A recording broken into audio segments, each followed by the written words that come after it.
In this video, I'm gonna tell you about how Microsoft Excel important is.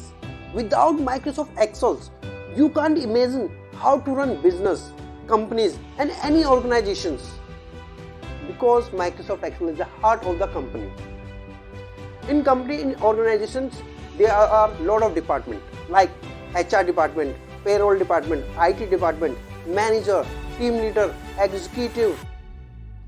They perform daily activity in the organizations and they maintain every work in Microsoft Excel. For example, HR department.